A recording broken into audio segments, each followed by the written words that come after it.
오늘은 레위기 3장과 7장의 2장에 걸쳐서 화목제의 비밀 같이 한번 해보도록 하겠습니다. 화목제는 무엇일까요? 온전한 교제를 말씀하고 있습니다. 이 화목제의 종류가 3개가 있는데 아기를 낳아서 감사하죠. 감사제, 토다, 흠없는 짐승을 하나님께 드리며 감사제를 드렸습니다. 특이한 점이 오늘 당일에 소 한 마리를 다 먹어야 합니다. 소만 먹는 게 아니라 빵이 있어요. 무교병, 유교병 합쳐갖고 40개의 빵, 구운 과자 이렇게 굉장히 풍성하게 말하자면 파티예요, 파티. 두 번째는 이제 서원할 때 네데르 이렇게 얘기하는데 하나님께 드렸던 서원을 지키기 위해 드리는 제사. 한나가 아이가 없어서 하나님께 서원을 하죠. 성경에 보면 많은 분들이 서원을 하고 제사를 하나님께 드리는 그런 모습들이 있습니다. 이것은 이틀에 걸쳐서 음식을 먹습니다. 다음 마지막 낙헌제, 이거는 보통 자원제로 이렇게 바꿔서 얘기하기도 합니다. 낙헌제, 자원제, 내바다. 특별한 일이 없지만 하나님 너무 감사하고 기쁨이 충만하고 그래서 이제 자원에서 자발적으로 드리는 제사로 여기에 대해서는 약간의 흠이 있는 짐승도 바칠 수 있다고 합니다. 그래서 우리가 기억할 것은 첫 번째 감사제를 좀 기억하시면 좋겠습니다.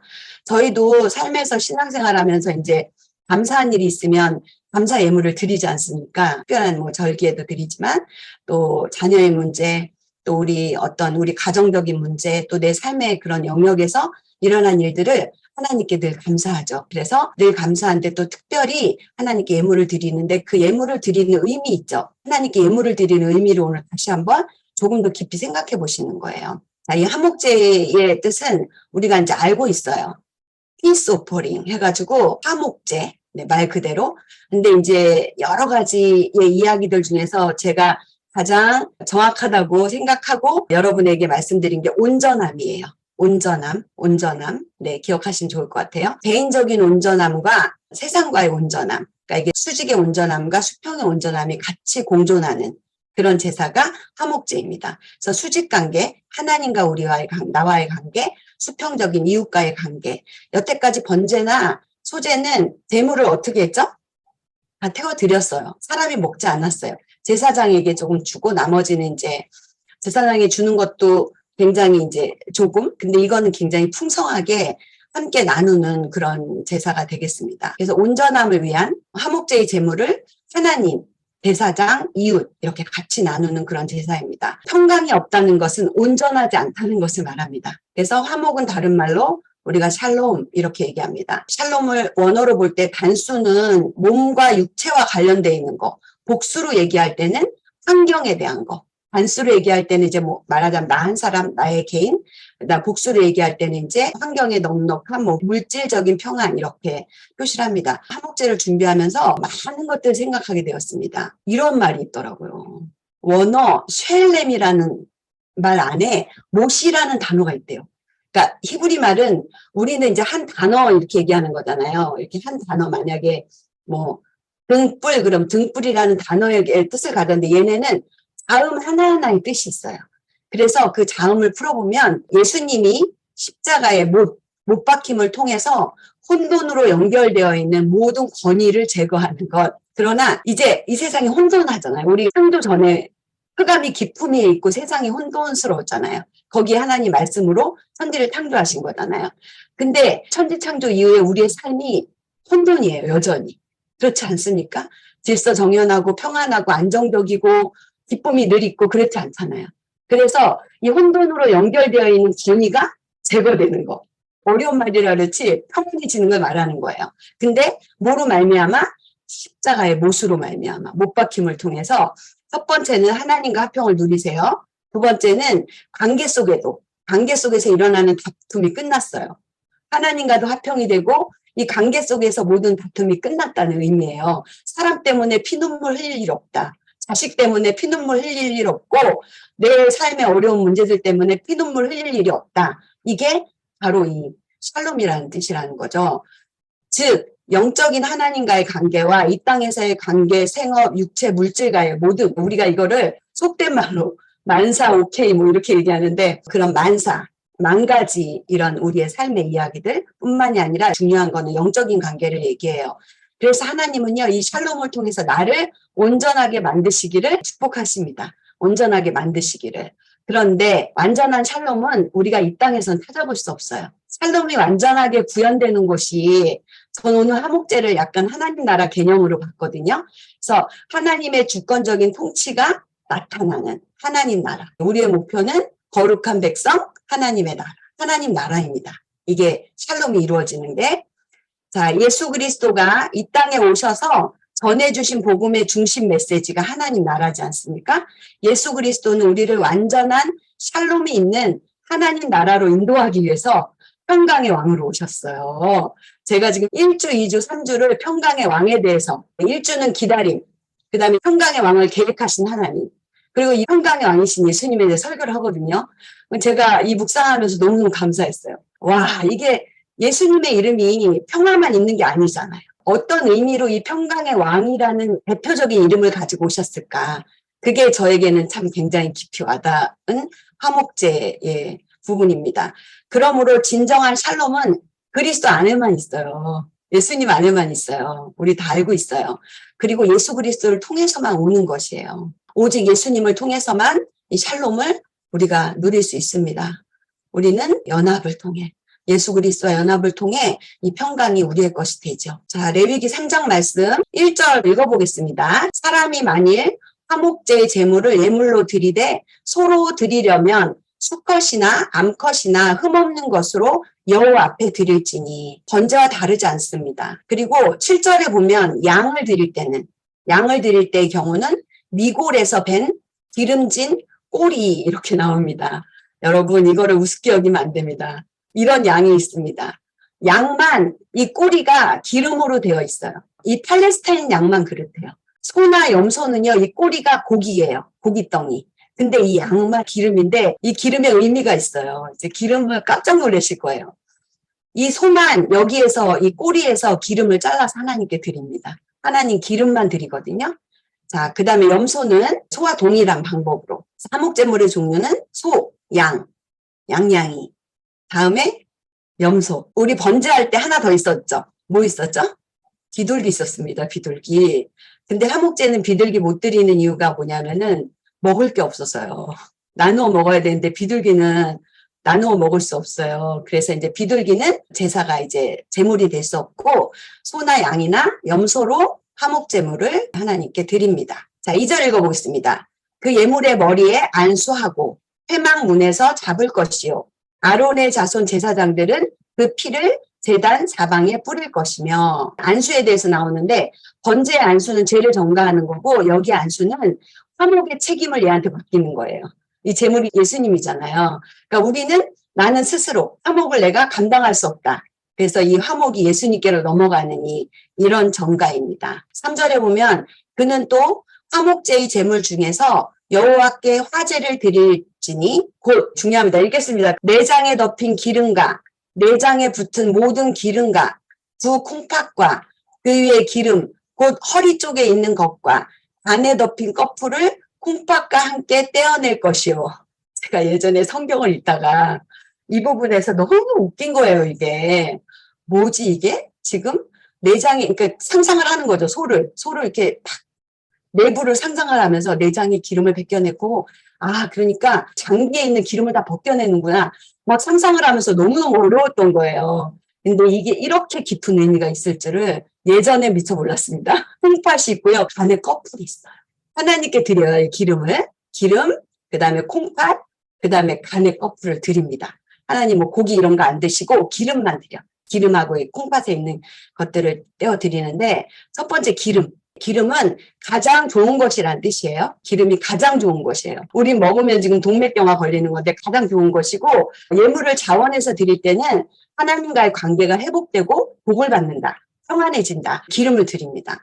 이 기름이 5대 영양소 중에 에너지원이잖아요. 탄수화물보다 더 에너지를 발산하는 게 지방이잖아요. 뇌의 기름은요, 뇌막을 건강하게 해주고, 눈의 기름은 안구 건조를 막아주고, 피부의 기름은 세포막을 강화해서 과도한 수분 증발을 막아주고, 위장에 있는 기름은 점막을 튼튼하게 해서 소화를 높여줍니다. 이렇게 기름이 너무너무 좋은 거, 가장 좋은 것이에요. 아벨은 보니까 아벨은 양의 첫 새끼와 그 기름을 드렸다고 되어 있더라고요. 기름. 그래서 고대 유대인들에게 기름은 최고의 가치, 가장 소중한 거, 가장 값비싼 게 기름이에요. 네, 요즘 막 기름 다 버리잖아요. 우리 벗겨가지고. 네, 이 기름의 소중함은 무엇을 의미하는 것일까요? 자, 두 번째 내장 있어요. 내장. 이 속에 있는 장기. 놀랬어요. 이 내장이 속이 있잖아요. 속뜻, 중심. 그래서 이거는 어디에서 나온 거냐면 동침하다, 합하다, 가깝다. 이런 의미였고요. 내 안에 있는 마음의 중심이 오직 예수 그리스도를 따라서 주님과 동침하게 되고 하나가 되고 가까워지는 걸 의미하는 거예요. 내장을 드리는 게. 중심을 드리는 거예요. 기름은 가장 최고의 것을 드리는 거. 내장은 내 마음을 드리는 거. 마음이 여기서 왔더라고요. 또 있죠. 콩팥, 이제 신장이죠. 이거는 양심, 소유물, 금품, 재물 여기에서 유래돼가지고 양심의 거리낌이 없이 드리는 것. 아까워하지 않고 드리는 것. 이게 콩팥의 의미입니다. 굉장히 깊죠. 또 허리는 뭐 견고하다 이런 뜻. 그래서 현재의 삶이 무기력하고 쇠약해져서 소망이 없어요. 근데 그 두려운 자들이 감사의 예물을 드림으로 어리석게 살았던 내 욕망을 회개한다는 의미예요. 그 다음에 간은요, 풍부하다. 영광을 나타내다. 이런 말이에요. 그래서 간에 붙은 기름을 드리는 것은 내가 세상에서 재물이 풍부하고 영광을 얻게 되며 존귀의 반열에 올라갔을 때 하나님께 그 모든 것이 하나님께로부터 왔다는 것을 그것을 인식하는 것을 말합니다. 이렇게 장기에 붙어 있는 것들을 하나님께 드린다는 것이 이렇게 귀한 것인지 저도 몰랐습니다. 그리고 나서 그것을 하나님께 드릴 때 제단 부리에 번제단위에 드리는데 번제물이 있어요. 먼저 이 화목제를 드릴 때 항상 상번제라고 해서 아침과 저녁에 번제를 드립니다. 두 번씩 꼭 드리는데 그 번제물 위에 화목제를 드려요. 눈치채셨죠? 번제물은 뭘 상징하죠? 우리의 헌신, 우리의 구속의 부분, 죄의 부분을 상징하는 거거든요. 그래서 이거는 뭘 얘기하는 거냐면 화목제물을 번제물 위에 사르는 이유는 번제단의 제사함에 화목이 이루어진다 이런 뜻입니다. 그러므로 화목제는 죄사함을 위한 제사보다는 하나님과 지속적인 평강을 누리기 위해 성도의 교제를 위해 드리는 제사라고 기억하시면 좋을 것 같아요. 그래서 오늘날 저와 여러분이 드리는 제사는 사실은 화목제사더라고요. 제가 이렇게 생각을 해봤어요. 막 구별해가 생각해 보니까 화목제사에 아주 가까워요. 우리가 드리는 예배가 화목제사에 가까워요. 하나님과의 관계, 이웃과의 공동체의 나눔 이런 것들을 통해서 화목제사를 드리는 거더라고요. 화목제사의 과정은 너무 간단합니다. 번제처럼 막 그렇게 복잡하진 않은데 과정은 뭐 대사자가 잡아요. 번제처럼 똑같이 데려온 사람이 잡아가지고 안수하고 잡고 그 다음에 제사장을 피를 뿌리고 그 다음에 아까 얘기한 대로 내장 기름 하나님께 드릴 것들 이 귀한 것들 귀하게 생각이 되더라고요. 그래서 이 귀한 것들을 떼어내고 그 다음에 제사장 그거를 번제단위에 이제 불사릅니다. 그리고 나는 이제 그 소 한 마리의 기름 이제 그 귀한 것 다 드리고 나서 아주 살 중에서도 가장 맛있는 살이 있어요. 그 두 개를 하나는 흔들고 거제로 요제와 거제로 제사를 드린 다음에 이거를 제사장님께 드리는 겁니다. 제사장님께. 그래서 가슴과 우편 뒷다리 상상하세요. 가슴과 우편 뒷다리를 드리고 남은 재물은 집으로 가져와서 나눠서 먹습니다. 이게 부족해요. 7장에 보면은 화목제물을 드리는 규례가 나와 있어요. 감사제는 그날 먹어라 이렇게 나오고요. 다원제는 그 다음 날까지 먹되 남으면 셋째 날까지 남으면 먹지 말고 불살라서 없애버려라. 이런 거 이게 다 의미가 있거든요. 이 7장 19절부터 21절의 부분은요. 정결한 자만 먹으라는 거예요. 정결한 자. 잘못하면 만일 몸이 부정한데 그러니까 이제 그런 질병이 있습니다. 이스라엘에 예배를 드릴 수 없는 그런 부분들이 있어요. 부정한 자, 유출병이나 한센병이나 피부병이나 시체를 만진 자 이런 자들은 먹을 수 없다라는 거예요. 그리고 또는 이게 굉장히 재물이 많잖아요. 이거를 저장할 수가 있대요. 훈제를 하거나 이렇게 해가지고 저장해서 혼자만 먹을 수 있대요. 우리 가족만 먹을 수 있는 거야. 부르지 않고. 근데 욕심내가지고 감춰놓고 초청 안 하고 이걸 하나님 금하셨어요. 아까 잔치를 벌여라. 이거는 다분히 우리가 예수 안에서 먹는 것만을 의미하지 않습니다. 먹는 음식만을 의미하지 않습니다. 우리 영적인 양식도 여기에 생명의 떡과 함께 같이 나옵니다. 인색함으로 하나님께 드리지 말고 하나님은 즐겨 자원의 세계 자원제거든요. 그래서 그걸 기뻐하시는 거예요. 34절에 보면은 제사장에게 주는 부분이 있습니다. 흔든 가슴, 요제예요. 그 다음에 든 뒷다리는 거제예요. 우리가 제사의 방법이 태우는 게 있었고 화제, 그 다음에 드는 거, 거제, 그 다음에 흔드는 거, 뭐 동서남북 이렇게 상하로 흔들어요. 이렇게 흔드는 게 아니라 요제. 그래서 이거를 이미 거제나 이걸 드렸다는 건 하나님께 드렸다는 걸 말해요. 하나님께 드린 후에 제사장에게 갖다 주는 거죠. 제사장 아론과 그의 자손들은 기업이 없습니다. 성을 분배받지 못했기 때문에 그들이 받을 영원한 소득을 백성들이 이제 주는 거죠. 제사를 통해서. 흔든 가슴은 소중한 심장. 우리 되게 고기 중에 갈비살 되게 맛있잖아요. 갈비 부분이래요. 그래서 우편 뒷다리는 가장 힘 있는 부분이고, 뒷다리, 근육질이죠. 우리가 고기를 먹을 때 가장 퍽퍽살 아닌 살, 그 뒷다리가 가장 힘 있는 부분이고, 그런데 예수님이 그걸 주신 거죠, 우리에게. 고린도후서 5장 19절에 보니까 곧 하나님께서 그리스도 안에 계시사 세상을 자기와 화목하게 하시며 그들의 죄를 그들에게 돌리지 아니하시고 화목하게 하는 말씀을 우리에게 부탁하셨느니라. 이게 제사장에 해당되는 그런 말씀입니다. 우리는 왕 같은 제사장이기 때문에 예수님께서 이미 먼저 우리에게 이것을 주신 부분이고, 우리가 이 소중한 갈비, 이 소중한 심장과 우편 뒷다리를 통해서 화목하게 하는 말씀을, 화목하게 하는 직분이라고 해요. 화목의 직분을 감당한 저와 여러분이 된 줄 믿습니다. 제사장의 직분을 감당하기 위해서 화목제를 드리면 주변에 굶는 사람이 없게 됩니다. 노비까지 먹이라고 되어 있습니다.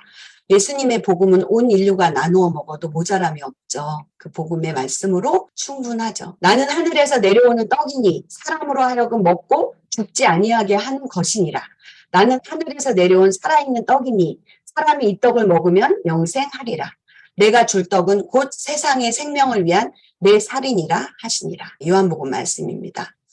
신약의 화목제가 있습니다. 신약의 화목제는 딱 한마디로 성만찬입니다. 성만찬. 여기에서도 똑같이 이 만찬을 참여할 때도 자기 몸을 살피지 않고 주의 만찬에 참여하지 말라 이렇게 나왔더라고요. 레위기 7장에 있는 부분과 맥락이 같은 부분이에요. 그래서 신약의 화목제를 통해서 뭘 우리가 아냐면은 십자가에서 예수 그리스도의 죽음이, 십자가의 죽음이 번제와 평행을 이룬다 이렇게 나왔어요. 평행을 이루는 반면 제자들과 함께 그의 살과 피를 나눈 이 최후의 만찬은 화목제와 흡사하다. 구약에서 예배자들이 하나님을 찬양하고 서원하고 감사하고 자원하는 마음으로 화목제를 드렸듯이 오늘날 우리가 성만찬할 때 그렇잖아요. 기념하다 기억하다는 붙이다 이런 뜻이라고 했어요. 기념하다 기억하다 붙이다 연합되다. 그래서 우리를 예수 그리스도 안에 연합시켜 주신 그 하나님의 은혜가 얼마나 감사해요. 참이 어쩐 일입니까? 우리가 아무리 생각해도 자다가 벌떡 일어나서 생각해도 이게 말이 안 되는, 상처가 많으신 분들이 이게 안 되는 거예요. 하나님의 은혜가 받아들여지지가 않는 거예요. 나는 안 될 거래요. 그러면 불신앙이죠. 하나님 못 믿는 거잖아요. 나는 안 될 거라고. 나같이 이런 자를 하나님이 어떻게 용서하시겠냐. 얼마나 마음이 아프던지요. 우리에게 베푸신 은혜를 기억해야 하는 것입니다. 화목제물은 하나님이 우리를 향한 당신의 사랑을 보여주신 거예요. 여기에서 내 마음을 다하고 목숨을 다하고 뜻을 다하라는 뜻을 알았어요. 아까 4장에 뭐였죠? 목숨, 기름, 뜻, 심장, 콩팥, 이 마음, 목숨, 뜻이 바로 아까 하나님께 드린 그 4장에 있는 그것이었습니다. 제가 이게 사복음서에 다 나온 걸 찾아봤거든요. 주 너의 하나님을 사랑하라. 우리가 어떤 사랑으로 사랑하냐면 하나님이 먼저 이걸 우리에게 주신 거예요. 그래서 우리가 하나님을 사랑할 수 있게 그렇게 하신 거예요. 자, 요한일서 이것에 대한 물음을 이것이 답하는 거예요. 마태복음에 대한 물음을 이렇게 할 수 있느냐? 네, 요한일서가 대답하고 있어요.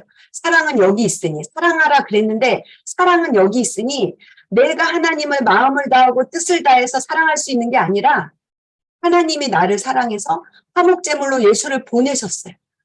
예수님이 그 기름이 되셔가지고 그 겟세마네가 기름틀이라는 뜻이에요. 기름틀. 겟세마네에서 예수님이 이 핏방울이 땀방울이 되시도록 기도하시고 그 다음에 십자가로 나아가시잖아요. 그 겟세마네가 기름틀이라는 뜻이에요. 거기에서 기름이 다 짜져가지고 그렇게 돼가지고 거기까지 우리를 사랑하셨던 하나님의 사랑을 우리가 보게 되는 거죠. 화목제는 예수님을 통해서 건설된 하나님 나라의 형태로 공동체의 나눔에 대한 말씀입니다. 하나님 나라가 내 개인을 넘어서 공동체로 들어온 거예요. 우리 안에 들어온 것입니다. 그래서 공동체에 대한 말씀입니다. 우리의 힘으로 할 수 없기 때문에 화목이. 그래서 하나님이 그걸 예수님에게 맡긴 게 된 거죠. 그래서 죄로 인해 원수되었던 우리 사이를 아들의 죽음으로 하나님과 화목시켜 주신 것. 그래서 그분 앞에 맡겨진 이 화목의 직분, 그것이 주님이 화목 제물로 되시면서 우리 역시도 화목의 직분을 받게 된 거예요. 예수님을 믿는 순간 예수님은 나에게 영원한 화목 제물이 되어주시고, 그래서 하나님 나라는 이 샬롬이, 이 샬롬, 온전해지는 거, 이 온전해지는 거, 이 샬롬이 통치하는 그 나라인 것입니다. 진정한 샬롬은 저와 여러분이 회복되는 게 아니라 저와 여러분뿐만이 아니라 하나님과의 관계, 수평적인 관계, 그 다음에 모든 만물이 지금 기다리고 있죠. 하나님 회복을 기다리고 있죠. 그게 다 회복이 되는 것입니다. 자, 결론 화목제를 정리해 보겠습니다. 화목제는 우리가 마음을 다하고 뜻을 다하고 힘을 다하여 하나님을 사랑할 수 있는 이유는 주님이 이미 우리를 그렇게 사랑하셨기 때문입니다. 나의 기름, 콩팥, 바늘꺼풀. 화목제의 삶은 경건하면서 두려움 가운데 하나님을 기쁘시게 하는데 초점이 맞춰져 있습니다. 우리가 기쁘시게 할 수 없지 않습니까? 이 샬롬을 유지하는 것, 예수 그리스도와의 연합을 유지하는 것이 바로 우리가 이 화목제의 삶을 사는 것이라고 저는 생각합니다. 화목하게 하는 직분, 제사장 직분을 받은 것을 알아야 합니다. 우리가 예배로 섬겨주고 공동체 안에서 정말 좋은 것은 우리가 예배로 지체들을 섬겨줄 수 있다는 거예요. 우리가 예배를 드리면 나와 함께 이 모든 공동체를 함께 지성소로 이끌어가는 것은 너무나 중요한 일인 것 같아요. 그런 경험을 저도 예배 인도하면서 많이 느끼거든요. 지성소 예배 드리면서 얼마나 성령께서 강력하게 그들의 마음을 조명해 주시는지 정말 너무너무 마음이 아프면서도 행복하고 기쁘고, 우리에게 이런 지성소 개념이 있다는 게 얼마나 감사한지 이루 진짜 말할 수가 없어요. 만일이 있어도 주님을 다 찬양할 수 없는 그런 마음입니다. 우리에게 그 직분을 부탁하셨습니다. 화평케 하는 자들은 하나님의 아들이라 일컬음을 받을 것이요. 이 말씀이 제가 생각이 났습니다. 구약의 화목제사는 모형이에요. 신약의 예배가 실체입니다. 그리고 화목 제물 대신 어린 양, 예수님, 미골의 기름을 잔뜩 담은 양을 생각하면 돼요. 사랑은 여기 있으니 우리가 하나님을 사랑한 것이 아니요, 하나님이 우리를 사랑하사 우리 죄를 속하기 위하여 화목제물로 그 아들을 보내셨습니다.